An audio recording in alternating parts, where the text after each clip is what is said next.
Good afternoon, everyone. My name is Rob Austin-Goodall. I am one of the Business Development Managers at IMechE, and I'm going to be moderating this webinar on driving innovation and problem solving this afternoon. First, I'd like to thank all those who have contributed in the chat box. Very helpful, and also lots of good comments on there. I'll be joined with delivering this by Eddie Winton, who is one of our lead trainers. What I'm going to do now is kick off this session, firstly by reiterating for those who haven't found how to use the chat box, that if you have any questions or want to add anything, please feel free to do so via the chat box. If you haven't already activated this, there is an icon in the top right-hand corner called chat. You click on that, it will then activate the chat panel on the right-hand side in the bottom half of the screen. Please make sure that you put it sent to all participants so everyone can see what you put in there. Or if you want to just have a private comment to the trainer or select host or presenter.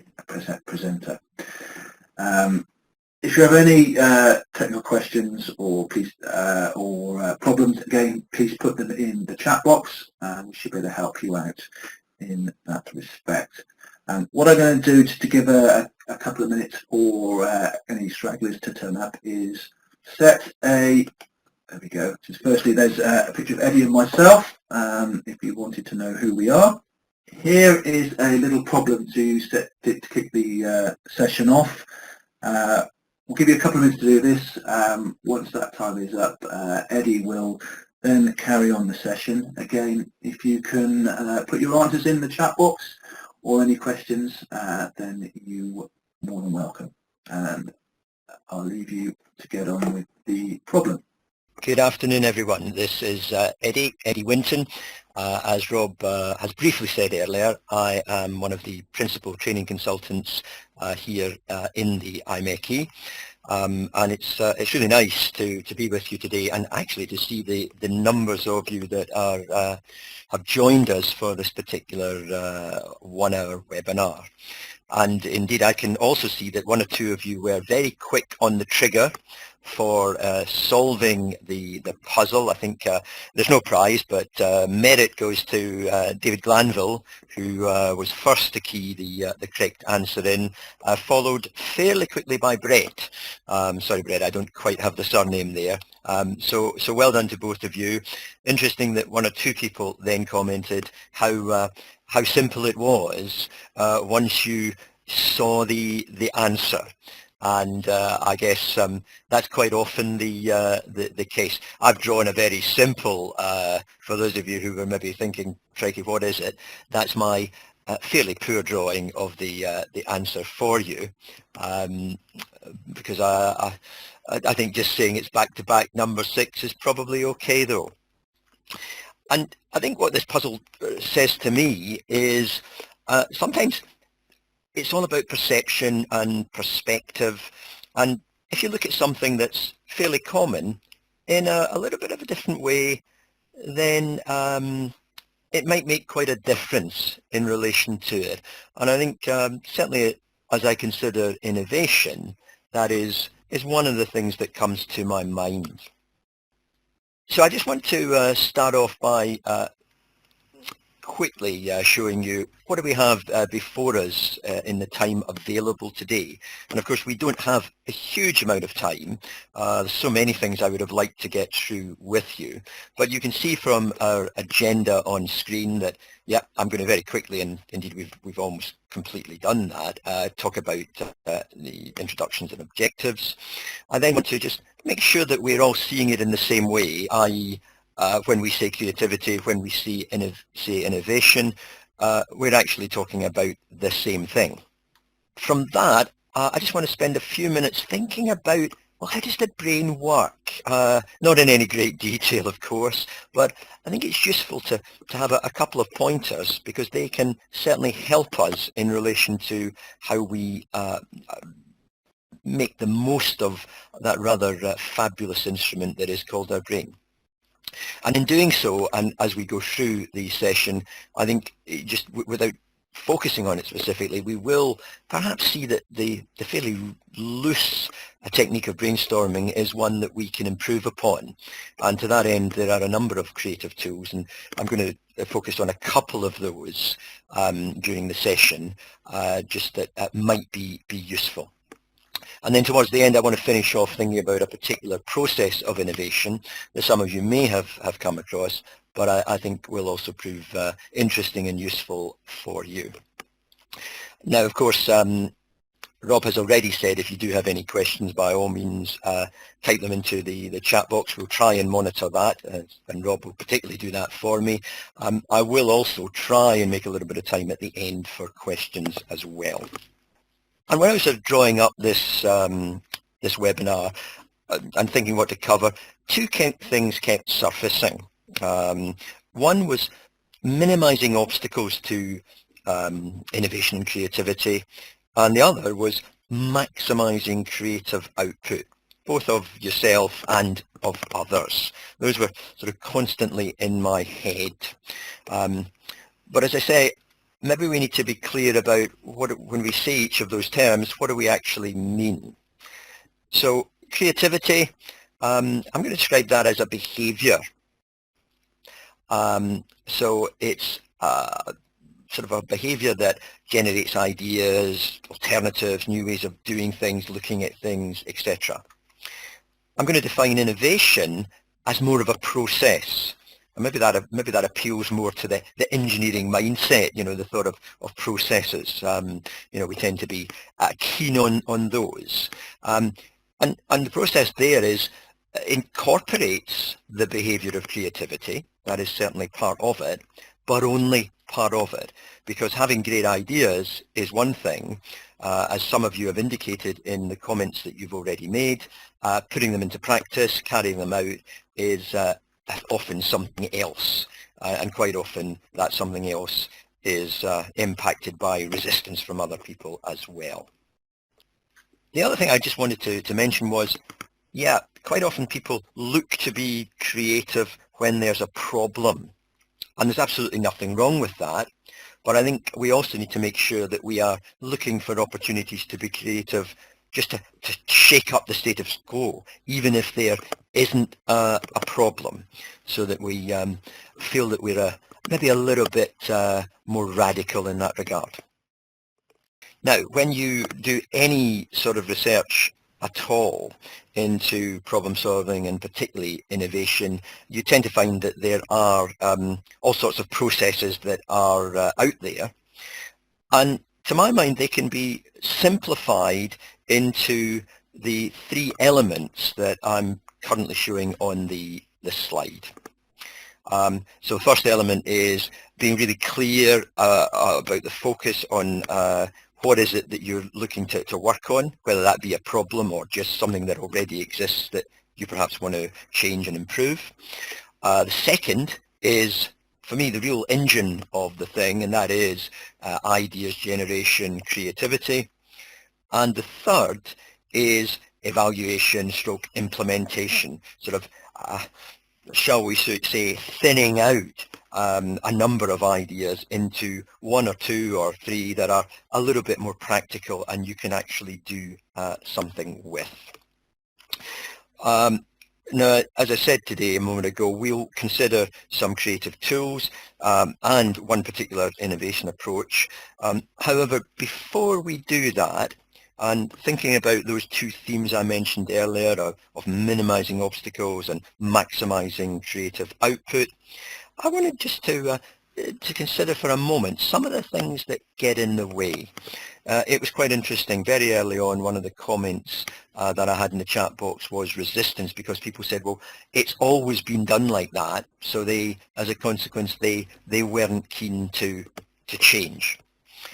And on screen now are just a few of the comments that over the years I've heard people make when we've been trying to encourage them to be as creative as they possibly can.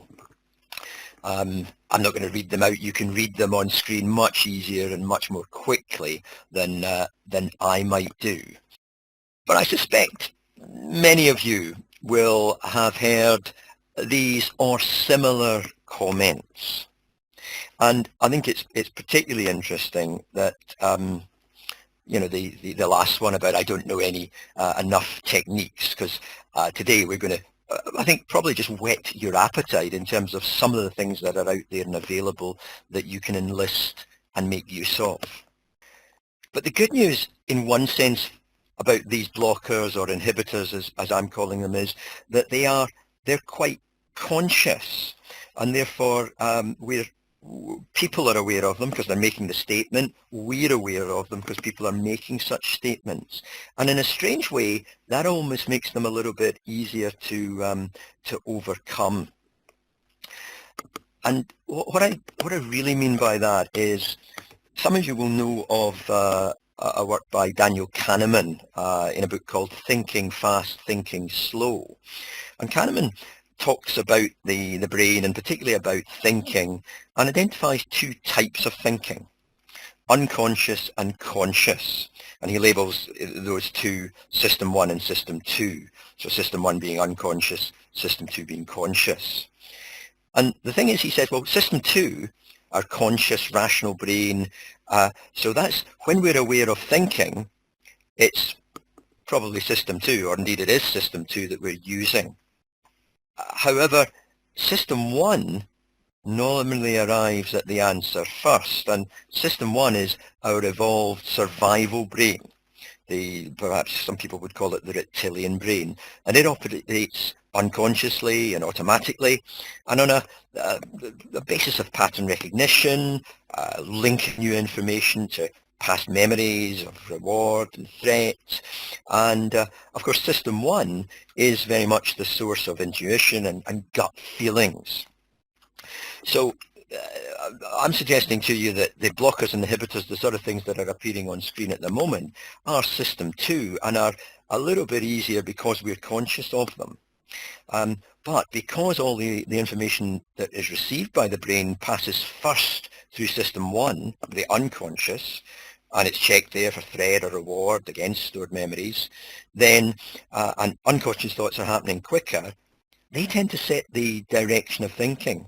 They set the agenda, as it were. Where do we direct our attention? And neuroscience shows us that threats activate the same neural circuitry as physical danger. So things like having an argument with a colleague can lead to increased heart rate, adrenaline being released, tensed muscles. Very much the same physiological responses as facing the physical threat of a lion. Some of the things that we used to suffer from or encounter a lot more than we might do nowadays in modern society. And the reason I wanted to point this out is that, not necessarily even for yourself, but in relation to helping others, then it's useful to have this in mind. And linked into that, there is the, and I can see a comment in the box, and I will come to it in just a second, but linked into that is, well, how can we help people to circumvent the impact of System 1? So just before I move to that, Ingrid has said, well, there's no incentive to change things is the most common blocker. The mentality is, if it ain't broke, why fix it? And my sort of short answer to that, and one actually that I gave a lot earlier today to someone, was, well, you know what, maybe it's a good idea to have a little bank of examples of situations where, yeah, that was the case. So for example, Dyson, there was no specific need to invent some of the things that he did, yet he went on and did it. And so I think sometimes that, being able to demonstrate that, you know what, there are some examples of when that's been the case, can help you. And I think also sort of almost encouraging people and making a little bit of fun. Now, let me come back to what I was saying about unconscious. And there's a gentleman called David Rock, and David Rock has done work, he's got a very simple model, which he describes as scarf theory. And it's intended to help us understand the main unconscious emotions that people feel.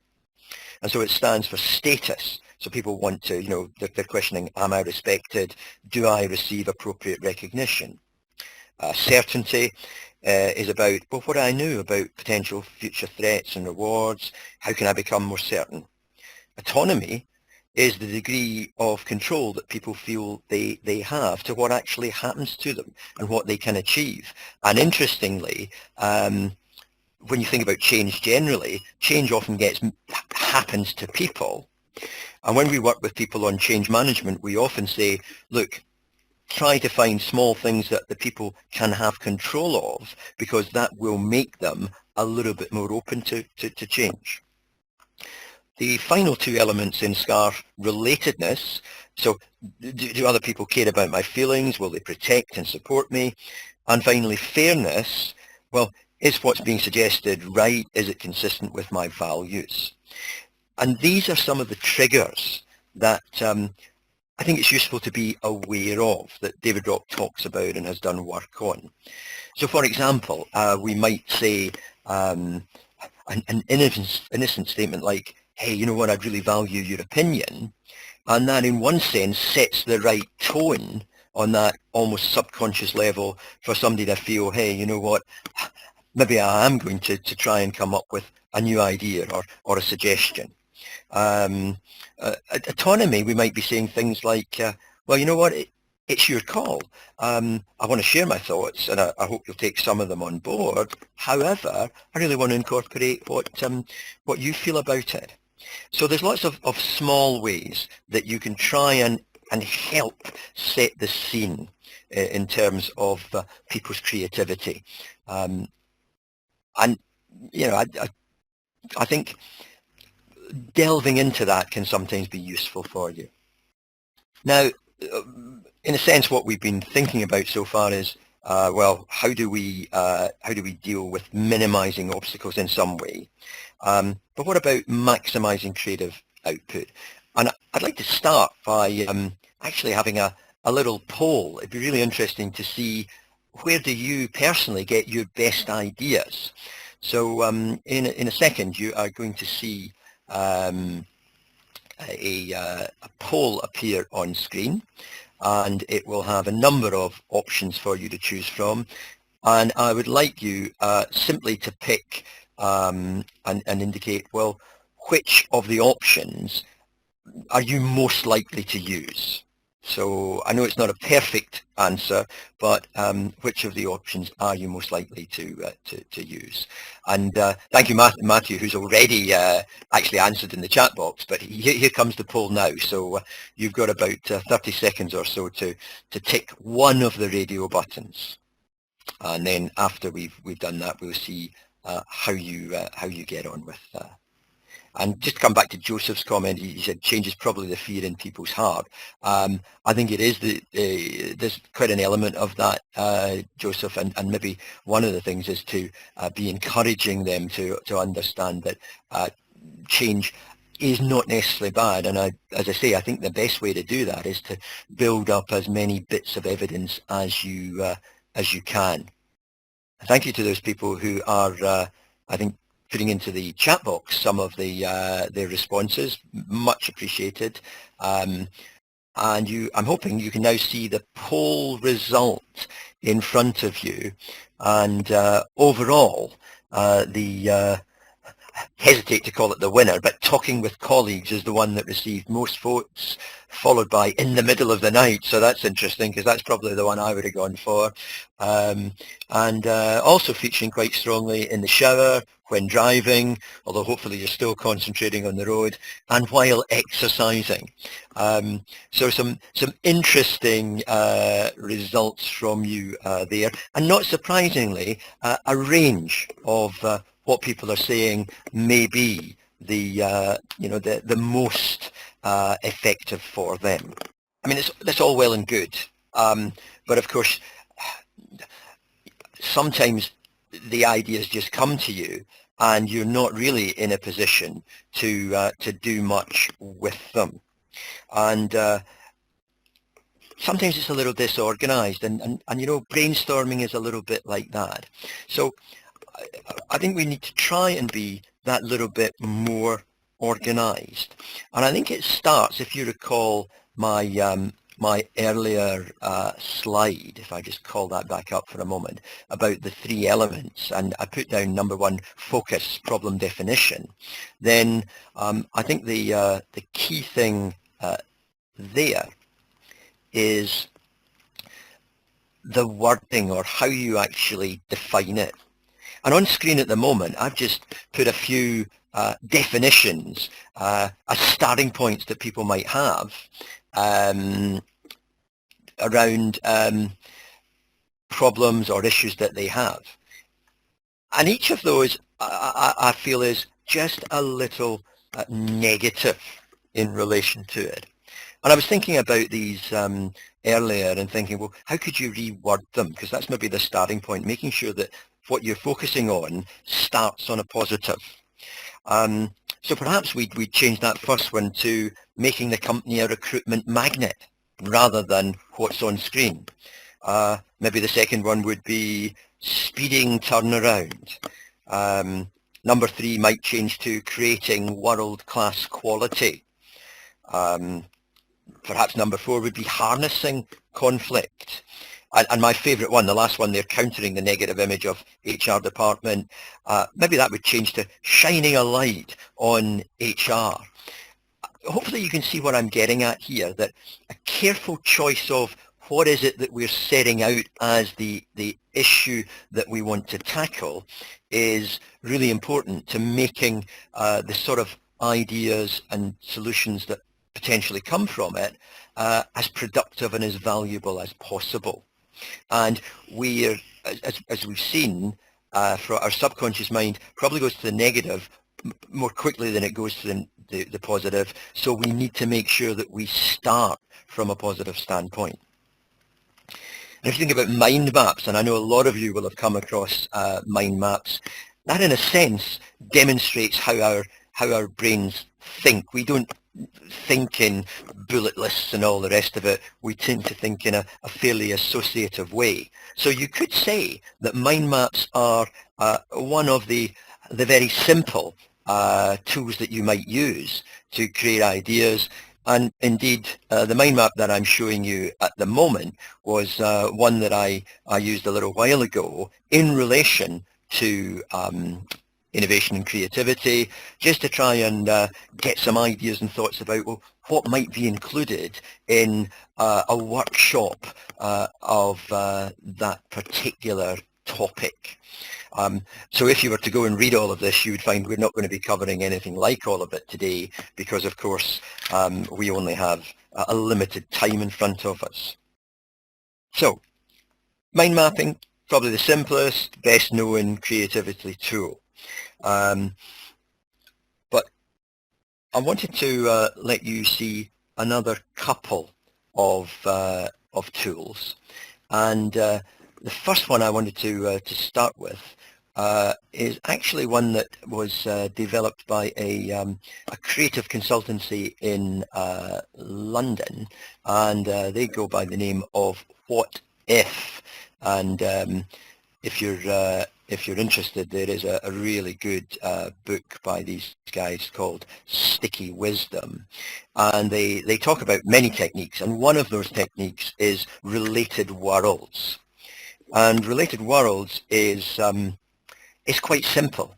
It's almost like in a way like stealing, but how it operates is that you need to think, okay, what issue, what problem have we got at the moment? What is it that we're facing? What do we want a solution to? What do we want to change? And then to consider, well, where in completely different areas, industries, fields, have they had a similar principled situation? And what have they done, or what do they do there? And by doing that, you're trying to create different perspectives that we mentioned a little earlier, and to then see if you can use some of the things that you come up with to spark either new ideas or to amend one or two of the things that they themselves have come up with. Let's consider a specific example. Let's consider airlines. Favourite topic of mine because I fly so frequently. And using this related worlds principle, airlines are keen to have as quick a turnaround as possible for fairly obvious reasons. And already there's lots of things that they do to try and achieve that. But let's imagine that they're looking to do even more in that regard. You know, they're really keen to do as much as they possibly can. So you would start by thinking, well, where else is quick turnaround really key? And as you can see there, I've just thrown in a few examples. I've come up with Formula One racing, you know, the pit stop. I've come up with fast food operations like McDonald's, etc. Supermarkets where they want to clear the shelves as quickly as possible, and theatres where, again, between maybe shows or what have you, they want people in and out, or even where they need to do changes of set and stuff like that, and they've got to do it live while the play is going on. So they have to think of ways of coming around it. Yeah. So let me just firstly think briefly about Formula One and what it might be that they do there. So there's all sorts of things, and feel free if you've got some thoughts about, well, how do they achieve quick turnaround in Formula One? Any thoughts, key them in the chat box so that I can pick up on them. But among the things that strike me are, hey, there are absolutely specific roles. Every individual knows what it is they are specifically responsible for in the pit stop. Perfect practice, as William has said. Thank you, William, in that. Organisation, sort of working in silence, planning and meticulous planning. Thank you, Luke. So there's a whole range of things that they do. So we would list those. Simplicity, I love it. Thank you. Dedication, so a passion, thank you. So there's lots of stuff, and I'm not going to comment on them all, but you can hopefully see the contributions that are coming into the chat box there. So you'd make a list of those to look at in a minute. You'd then move to, say, fast food. Excellent, great comment from John there, by the way. It's about putting some naive people into creativity sessions because they don't know what's not possible. And as you say, in that sense, they come from related worlds, and actually their ignorance is useful because they'll make suggestions that other people won't want to make. So I think that's is a brilliant additional comment, adds real value. Thank you for that, John. So if we think of fast food, hey, you know what? Semi-prepped stuff, organising the queues, the proximity of the seating. Psychologically, quite often they fix the seating. The tables and chairs in some of these restaurants are bolted down, and they set them just slightly too close together for people's comfort, so that people eat and disappear. Things like that. Let's think about supermarkets, where they want to be almost having to, yes, tempo the music. Thank you, William. That's a great left field one. Thank you for that. But supermarkets where, you know, they calculate things like sales per foot to know how much to put on which shelves. They refill during the day, and they do weather forecasting and weather recording so that they've got a record, placing the milk, I love it, so that they've got a record of what did they sell each day, and hey, let's remember what the temperature was like. Why is it that we sold that? So that in future they can be looking at weather forecasting to think, hey, what do we need to order so that we've got the right stuff to clear the, you know, to have it flying off the shelves. If like now in the UK we're having a heat wave, hey, they want to know about that so that we, yeah, little scan at 3,000 miles per hour. Yeah, because they have a target rate. Actually, they are monitored in that regard. IKEA make you wash past the products. Absolutely. Thank you. These are some great suggestions. So you see what I'm getting at. It's you guys are doing a great job at coming up with quite a range of things that are done in slightly different fields. Yep, from the airline. let's return to our layer line for a moment. And sorry for the bias here. I thought I'd best fly the national flag in relation to this. But what we've got is we said, hey, we want quick turnaround. Let's imagine we just take one thing from the ideas. Nice engines. I knew that showing something like this would be good for mechanical engineers. Yeah, I was confident. Yeah, let's imagine we take one thing. Let's think of that thing about weather forecasting for just a moment. Yeah, and you know, if we think, well, weather forecasting and actually weather prediction and weather recording, how might an airline use that? All as explained. How might an airline use that to, you know, make sure that they get as quick a turnaround as possible? I'm going to ask for your ideas in the chat box. I've got a few myself. By all means, thanks, Colin. Tailwind, yeah, for sure. Now, some of these we'd come up with without using any technique at all. Oh, I love it. Uncomfortable temperature. ATC, yeah. Hot weather equals holidays, yeah, usually does. Adverts, yeah. Boarding procedure, yeah. Ryanair, oh, let's not swear. Predict the difficulty of ground maintenance, I like that. Less bags to carry around, oh, I love that one, Guilia, thank you. And apologies if I didn't quite get your name right there. Yeah, so there's the thing is, there's all sorts of possibilities and options here that they might consider. Oh, I love that one from Philip about component reliability. A de-icing time. Thanks, David. Yeah, look at the high disruption costs. Look at some of the things there. I really like it. Yeah. Here's one flake. Thanks, David. Yeah, we know that one flake of snow in the UK constitutes a major storm. Yeah, we're not good that way, are we?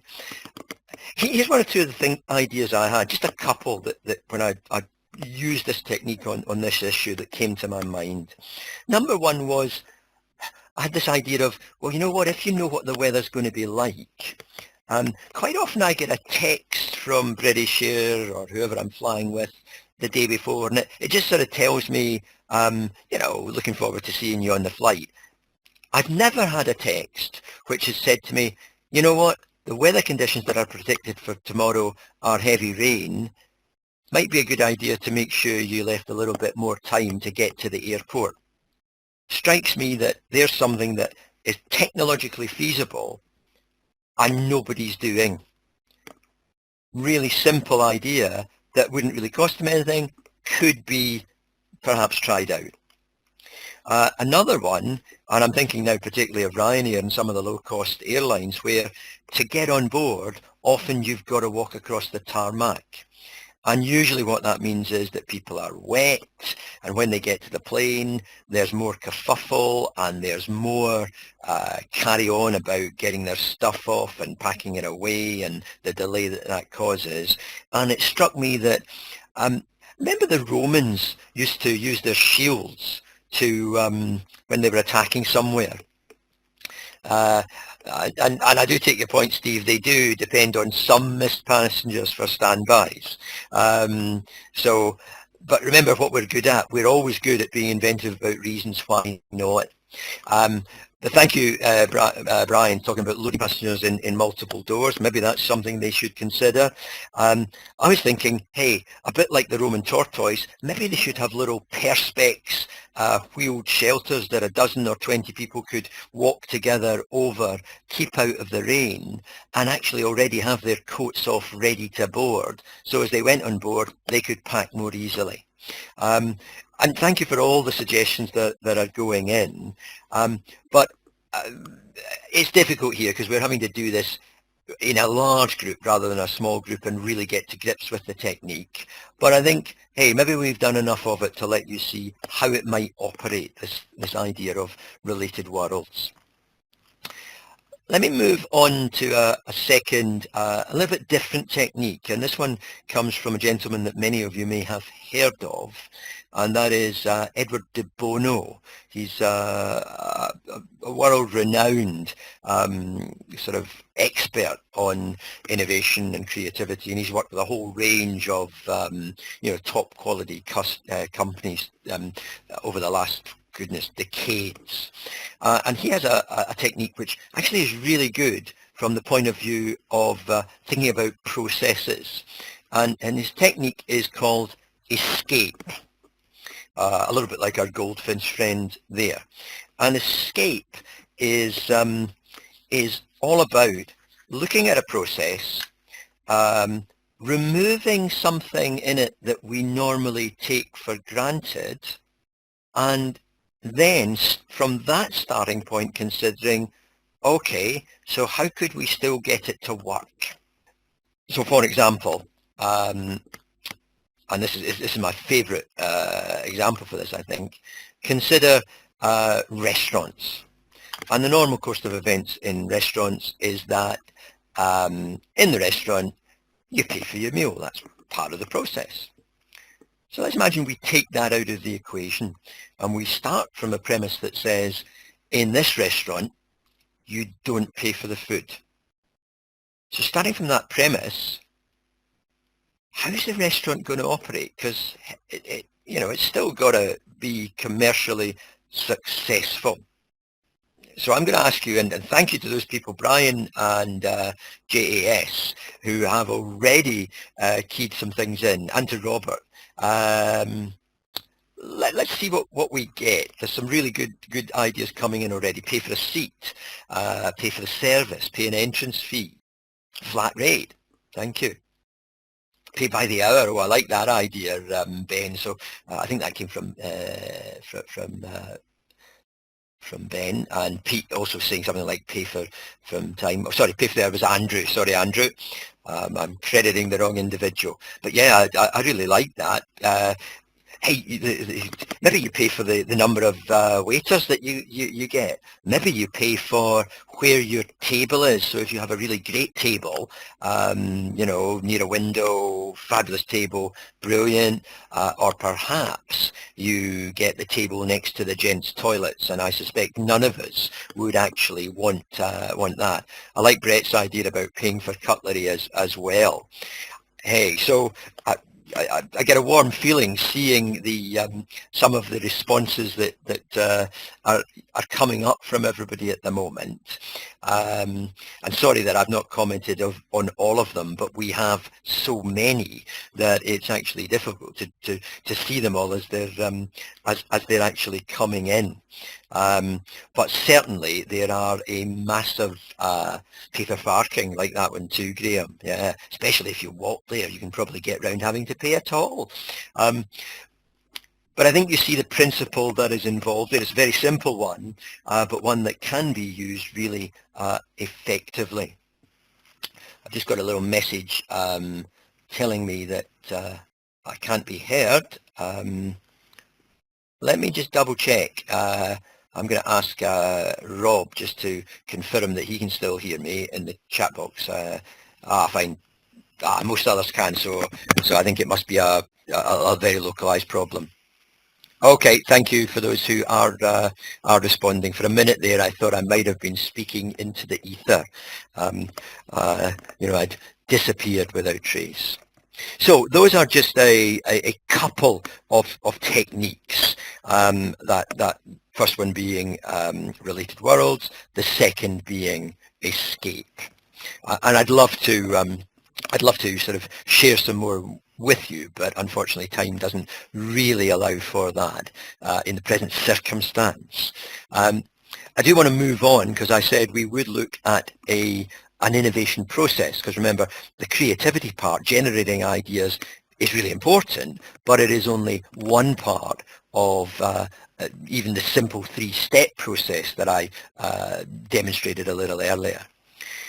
And there are all sorts of processes. I've listed a few on screen at the moment, and in brackets indicated the number of steps involved in each of the processes. So it ranges from Disney with as few as 3 steps to Simplex, where there are 8 steps. I think overall, though, it is just a question of degree, the granularity. To what degree do people break them down? That's really at question here. So I want to just talk about one of the ones on the list there, 6 thinking hats. And some of you will have come across this particular technique, I suspect. It's a figurative technique. It's one of De Bono's. It is not to suggest that you should have a whole range of different coloured and different style of hats to use the technique, but it's based very much on focusing upon the conscious thinking that people are doing. Remember, we said some things about conscious thinking earlier. And so each hat represents a particular type of thinking in relation to that. And John, thank you John's made a little comment about TRIZ as a technique, and you're right, it is a technique that proves really successful, but as you also say, it can be quite difficult to apply, and in our brief today, we're not going to actually consider TRIZ. Although it is successful, I think to really talk about it meaningfully, we'd need a little bit more time than we actually have. So coming back to the hats, I think in principle they avoid several things. They avoid 1 or 2 individuals taking over sessions where you're trying to be creative. They provide a little bit of order and structure to the process. They minimise people defending just their own ideas and attacking others. And overall, they maximise the likely output that you might have. Now, the thing is that everybody wears the same hat figuratively at the same time. So everyone is doing the same sort of thinking at the same time. So let me quickly run through what each represents. The white hat is really reminiscent of the white page. So it's about data, the information available, statistics, what information do we have, what might we need, what can we learn from it, where are there some gaps in our knowledge that we might have to try and fill, what sort of things do we take account of, what are past trends, etc. So that's what when we're talking about wearing the white hat, that's what we're doing. We're looking at that factual data and trying to apply it, not behaving like a cowboy, as Philip has said. Yeah, okay. Number 2, the red hat.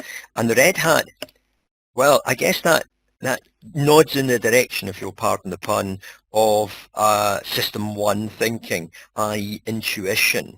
And De Bono says, hey, you know what? It's okay to have gut feelings. It's okay to be able to express emotion without necessarily having to back it up at that point with any sort of logical argument, because at least it brings it out into the open. Yeah, and it means that we can sometimes understand people's responses to suggestions, you know, a little bit more than just seeing a gut reaction and not knowing something about it. So it's sometimes useful to take the temperature, as it were, in relation to what people are thinking on it. Quite often, the red hat might be the first thing that is the first hat that is worn as well. And Chris, thank you. There's a really good comment from Chris in there about Ishikawa, Fishbone, and the 5Y, the Toyota method, and 1 or 2 others around the definition, that first part that I said a little earlier. Thanks for those comments, Chris. You're quite right, of course. Next, the green hat, and that's supposed to symbolise new fresh shoots, growth, spring.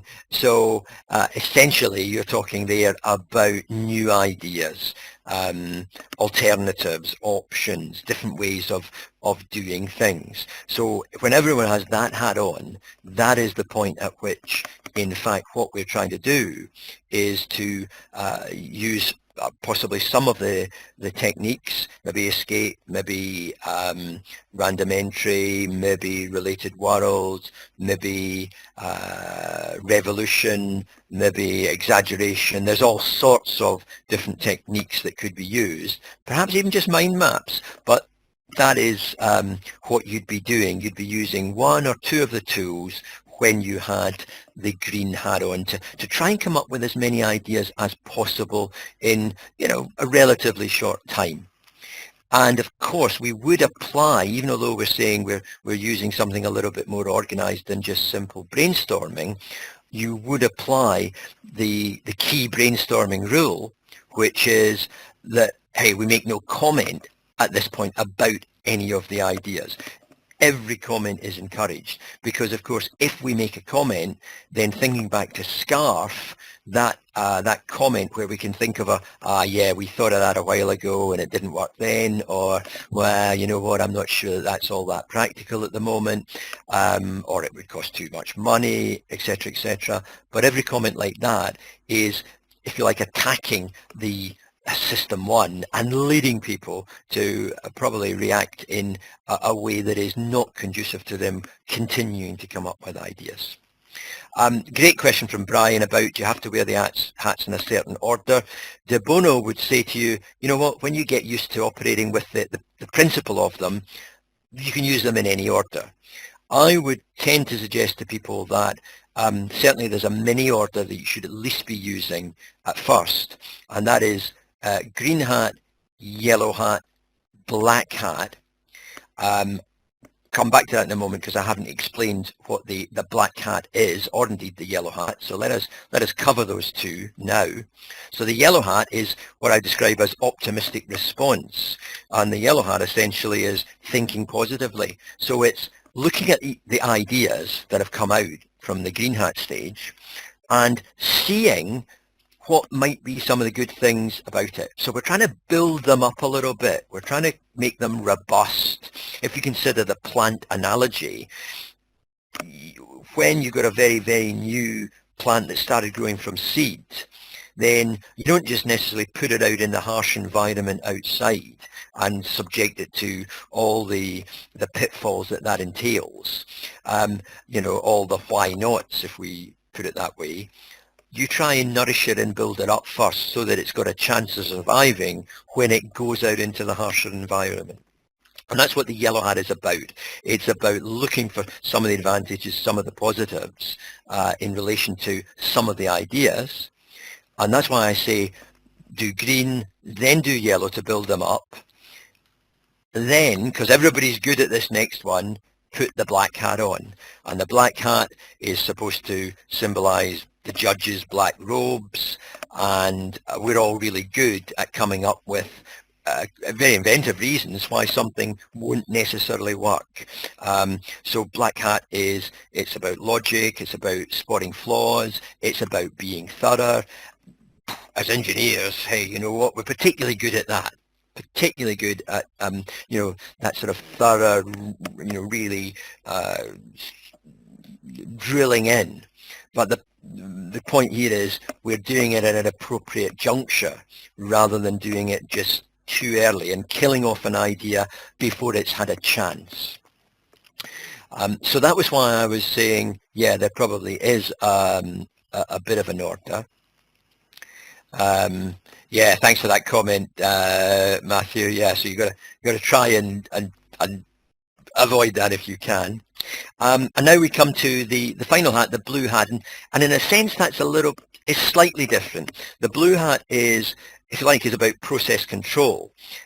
So that's the hat that would tend to be worn by whoever's running maybe a creative session or a meeting. And so they're directing the thinking. They're sort of almost saying to people, hey, you know what, I think we've had enough with the green hat. Let's pop our yellow hats on and just build up some of these ideas. So it's very much a hat of control. It's the idea is being blue sky, but of course anybody could put the blue hat and say, right, so let's just summarize where we are, or okay, I want to get your now our thoughts around of the 4 or 5 ideas we've knocked around. Hey, which ones do we really feel it's worth going on with? Yep. So that's what the blue hat is, the control hat, if you like, almost sort of to a certain extent above the others and calling and controlling the sort of the flow that would be taking place there. As I say, there is, De Bono would say to you, there's absolutely no order. Once you've got them clear in your head, it's really easy to do it. I think one of the things about it being hats, because you could just say, well, let's be creative. You could just say, hey, you know what, let's just get our gut feel on the table here. You could signal it anyway. But I think a lot earlier today in the chat box, I typed an answer to somebody's question. Well, one of the things to help encourage people to be innovative is to make it a little bit of fun. And so whilst I'd hesitated, hey, let's buy some hats and put them on, I think having the hats as a code can be a bit less confrontational and a bit more useful in respect of people feeling that they can say, hey, for goodness sake, take that black hat off or something like that. So it's easier to challenge other people if they're not doing the same thinking as we're all supposed to be doing. Yeah. I think coming back to Matthew's point is, there's nothing wrong with being trained in negativity. The black hat, the black hat is a good hat. It's as useful as all the others. So, and the other point that I think I would make is that sometimes there's a danger of us labeling individuals as particular hat wearers, and actually they're not. Everybody can do each type of thinking. The hats are maybe a good way of encouraging people to do that, and maybe it's a little bit different a process and a little bit, to some extent, more flexible and iterative a process than some of the others that I showed in the slide a little earlier, and indeed some of the processes that one or two of you were keying into the chat box while I've been speaking.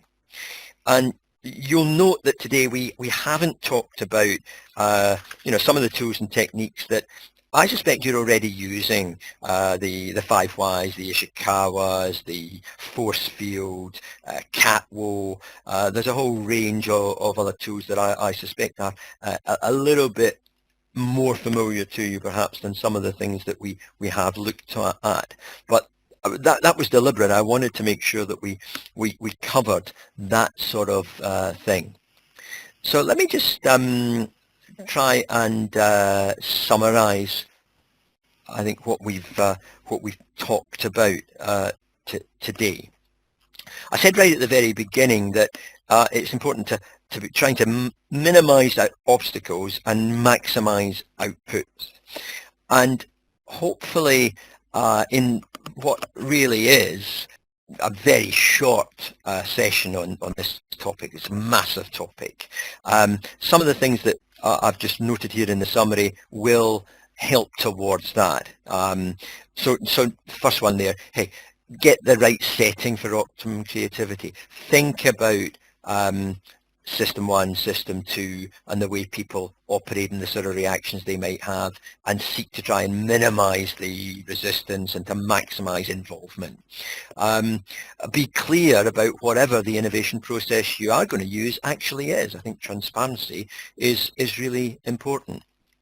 Make sure that you word the issue simply and positively so that the focus starts off correct. Do use one of the many creativity tools that are available to generate ideas. do make sure that you evaluate and filter the ideas. And I think not least, remember that creativity and innovation are not only to solve problems and issues, but also to just look at things that already exist where there's no problem, there's no issue, but you know what, they could still get better. Yeah, the status quo is not always a good thing, despite people being quite resistant to that. So thank you for the many comments that have been in the chat box as we've gone along. There may be one or two other questions that people want to ask now. I do know that one or two people were saying things about change. So if you do have a question, by all means key it into the chat box now, and we've got a minute or two to try and address one or two of those. Ramon,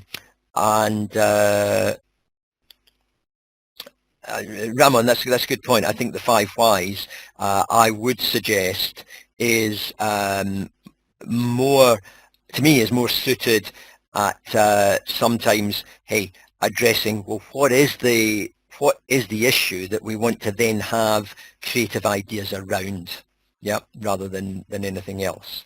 I know one or two of you were asking as we went about change. And, you know, how do you get people to embrace change a little bit more? There's a lot of resistance to change. I think I've got 2 comments in relation to that. One is, hey, you know what? Give them as much control as you can, even over small things. There's often something small you can give them control over.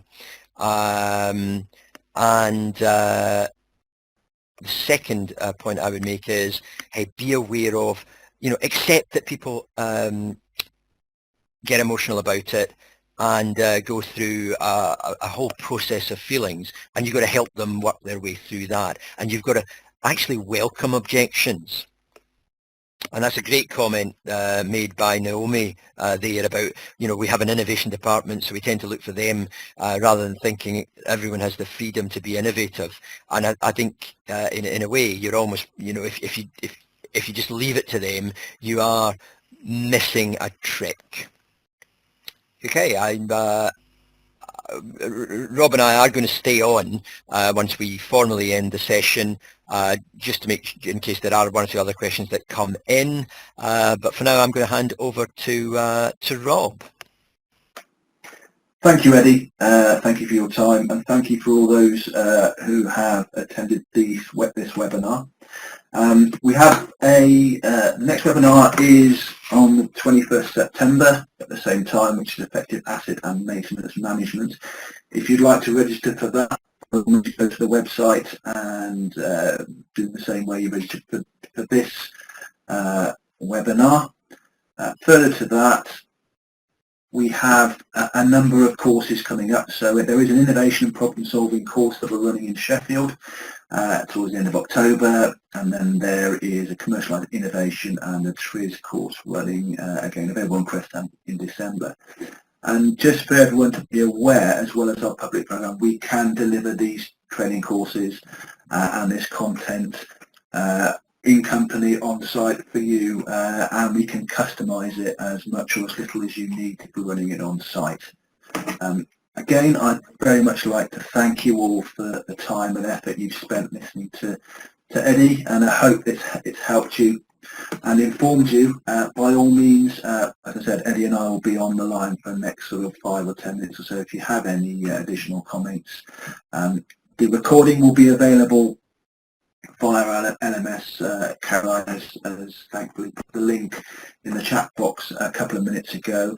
It probably will be ready early next week. So by all means, if you want to go and have a look at it or distribute it or show it to any of your colleagues, I'm more than happy for you to do so. And again, thank you very much.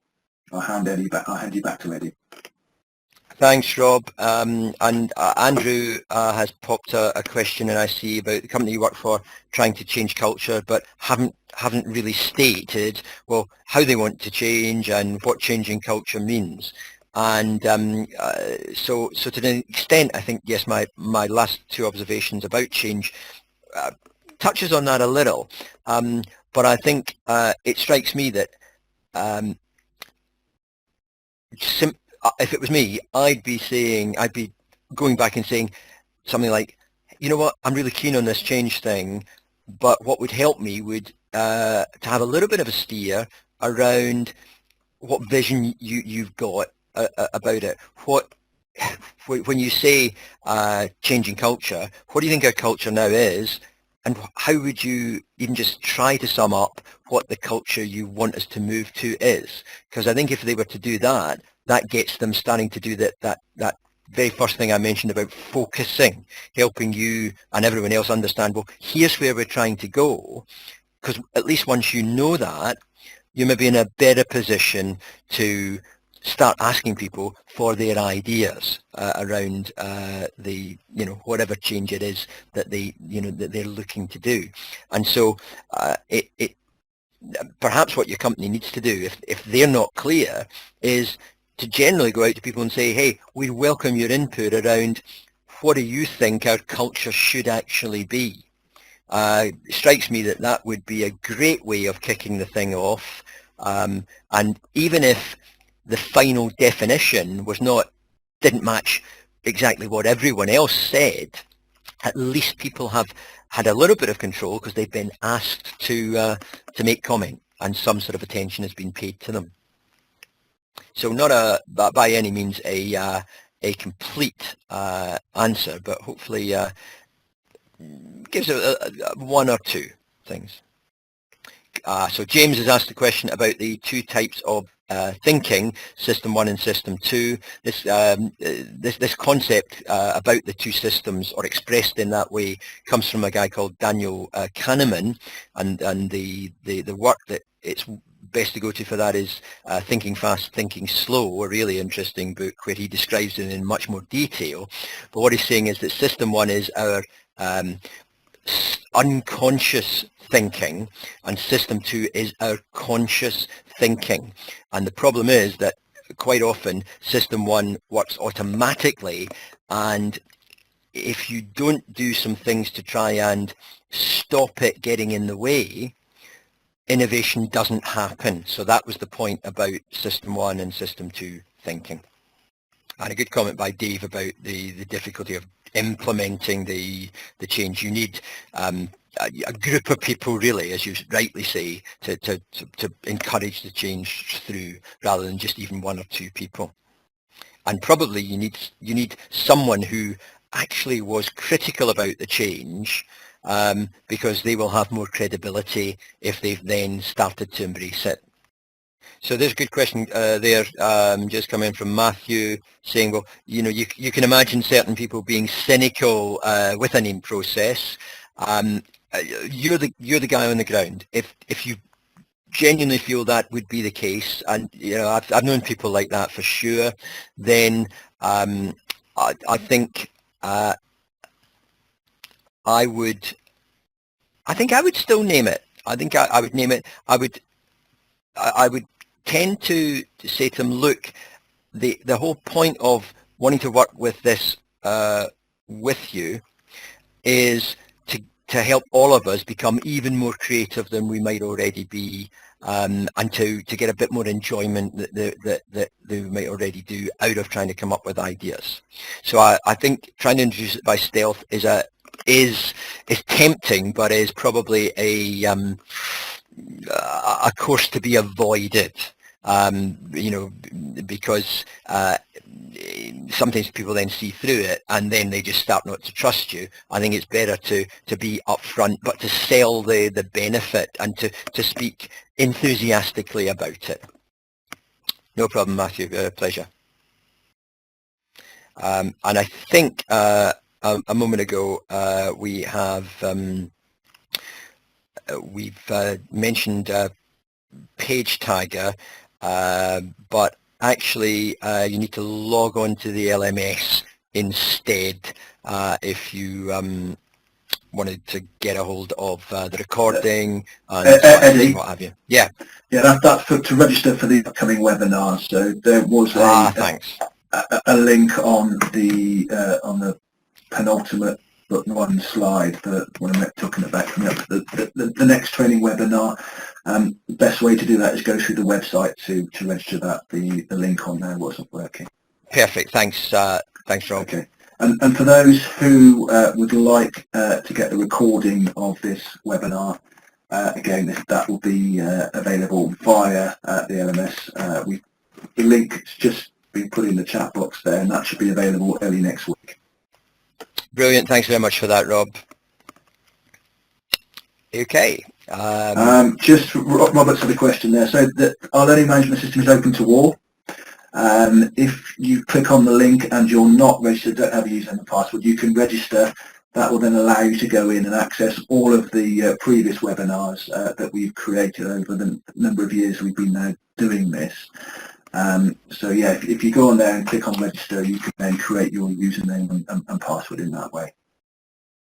I was just going to say, I think we probably have now exhausted questions, apart from the technical ones. So I'm just going to thank those who are still left, everyone for their participation today, and I hope that it's been of some use and that it will encourage you maybe to try one or two things out, or at very least to go and investigate some of the things we briefly mentioned a little bit more, so that you can then enlist their help. I thank you for giving of your time today in what I know will be busy work days, so much appreciated. Okay, just like to thank everyone for attending, and we will sign off there. Thank you again. Goodbye.